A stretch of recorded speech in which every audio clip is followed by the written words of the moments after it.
Você já ouviu falar sobre a Batalha do Armagedon? Que batalha que é essa? Essa é uma batalha que já aconteceu ou que ainda vai acontecer?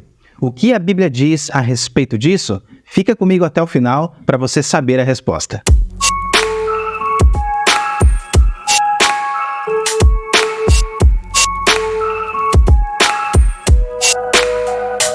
Certamente você já ouviu falar sobre a Batalha do Armagedon. Vários comentaristas e estudantes da Bíblia afirmam que essa guerra deve acontecer em algum momento no futuro. De acordo com eles, depois dos 7 anos de grande tribulação na Terra, as nações ímpias vão se aliar ao Anticristo e vão cercar a nação de Israel no Monte Meguido para a grande guerra final, ou seja, para a Batalha do Armagedon. Mas apesar disso, a nação de Israel será especialmente protegida pelo próprio Cristo, que vai descer do céu montado num cavalo branco e acompanhado de um grande exército de anjos celestiais. Nesse exato momento, então, será derramada sobre a terra a 7ª taça da ira de Deus, descrita em Apocalipse 16, 17 a 21. Depois disso, o próprio Cristo vai lançar o anticristo e o falso profeta no fogo do inferno, e todos aqueles que foram aliados deles serão comidos pelas aves dos céus. Na sequência, Jesus vai prender o diabo e inaugurar o milênio, ou seja, o reino de 1000 anos na terra. É durante esses 1000 anos que Jesus vai reinar junto com a igreja e junto com aqueles que não se renderam ao anticristo durante os 7 anos de grande tribulação. Essa interpretação que eu acabei de apresentar é bastante comum entre os evangélicos. Essa visão é ensinada em vários livros, igrejas e seminários teológicos. Porém, particularmente, eu não creio que esse seja o ensino bíblico a respeito da Batalha do Armagedon. Então, eu quero apresentar de forma bem sucinta uma visão diferente acerca dessa profecia bíblica. Vamos começar pensando na palavra Armagedon. A própria Bíblia diz que essa palavra é de origem hebraica. Então ajuntaram os reis no lugar que em hebraico se chama Armagedon. No hebraico temos a expressão Har Megiddo, que significa Monte de Meguido ou simplesmente Monte Meguido. Quando você consulta o Antigo Testamento, você descobre que Meguido foi uma região onde muitas batalhas decisivas da história foram travadas. Por exemplo, foi ali que Israel derrotou o exército do rei cananeu chamado Jabim.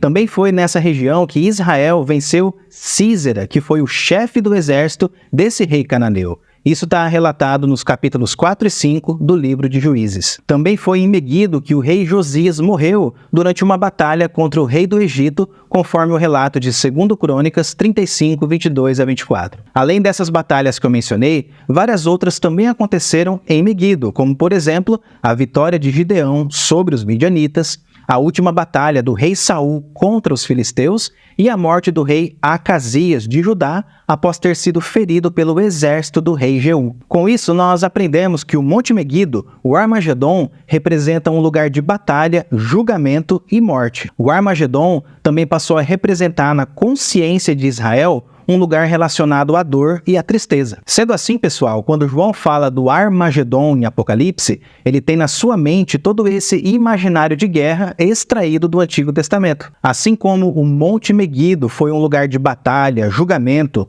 morte, dor e tristeza, assim também seria o juízo de Deus sobre a nação de Israel do século I, que rejeitou e crucificou o Messias prometido. E perceba que esse juízo contra Israel, que aconteceu no ano 70, já tinha sido profetizado há séculos pela boca do profeta Zacarias. E sobre a casa de Davi e sobre os moradores de Jerusalém derramarei o espírito da graça e de súplicas. Olharão para aquele a quem traspassaram, prantearão por ele como quem pranteia por um filho único e chorarão por ele como se chora amargamente pelo primogênito.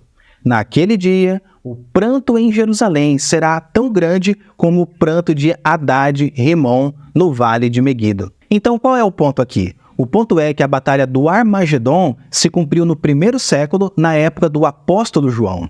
Quando o exército de Roma invadiu Jerusalém, destruiu o templo, incendiou a cidade e assassinou mais de 1 milhão de judeus, a profecia bíblica estava se cumprindo. Um detalhe interessante da Batalha do Armagedon é que quando o sétimo anjo derrama a taça da ira de Deus, vários fenômenos acontecem, e um deles é uma chuva de granizo que desaba do céu com pedras que pesavam mais de 30 quilos. Obviamente, o texto não se refere a uma pedra de gelo que caiu do céu.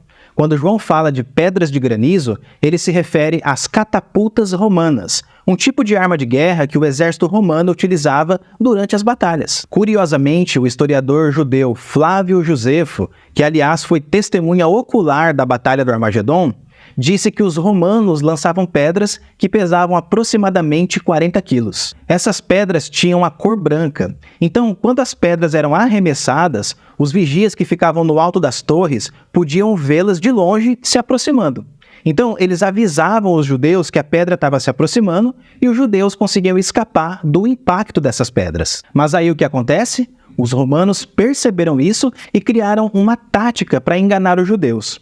Os romanos começaram a pintar as pedras brancas de preto. Dessa forma, quando as pedras eram arremessadas, os judeus não conseguiam prever a chegada delas. E por isso, muitos deles acabavam sendo esmagados por essas pedras. João usa a imagem simbólica do granizo para descrever as catapultas romanas e o tipo de morte que vários judeus experimentaram. Portanto, nós entendemos que a Batalha do Armagedon é uma referência à guerra judaico-romana que resultou na destruição de Jerusalém em 70 d.C. O livro de Apocalipse utiliza o imaginário do Monte Meguido do Antigo Testamento e aplica à nação de Israel do século I. Por isso, a Batalha do Armagedon não será uma batalha futura, porque ela foi uma batalha histórica que aconteceu no passado, no início do cristianismo. Temos então mais uma profecia bíblica que se cumpriu com total precisão conforme a vontade de Deus.